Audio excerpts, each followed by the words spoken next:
Yes, Perseverance rover has sent its first weather report of the Red Planet.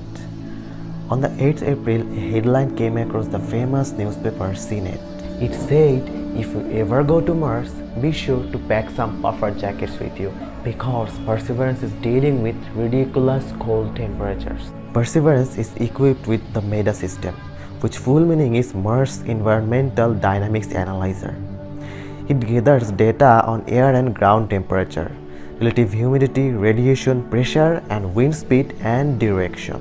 It took its first reading on February 19 after landing on Mars. The first weather report showed it was about -4 degrees Fahrenheit, that means -20 degrees Celsius at the surface. The temperature dropped over the next 30 minutes to -14 degrees Fahrenheit, that means -25.6 degrees Celsius. Well, obviously that's a very quick change, right?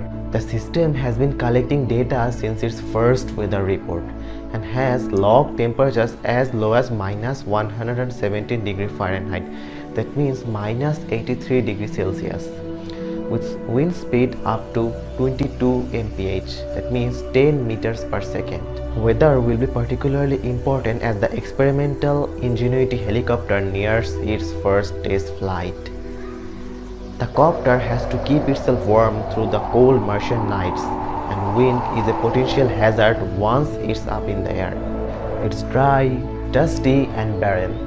Generally, we consider this kind of environment with extreme heat. But on Mars, things are exact opposite. Yes, it is very cold out there. Because whenever we are comparing distance from the Sun, Mars covers almost double distance than Earth.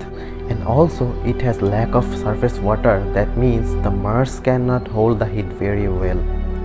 If the data sent by Perseverance is suitable for humans, NASA might plan future missions for both machines and human beings.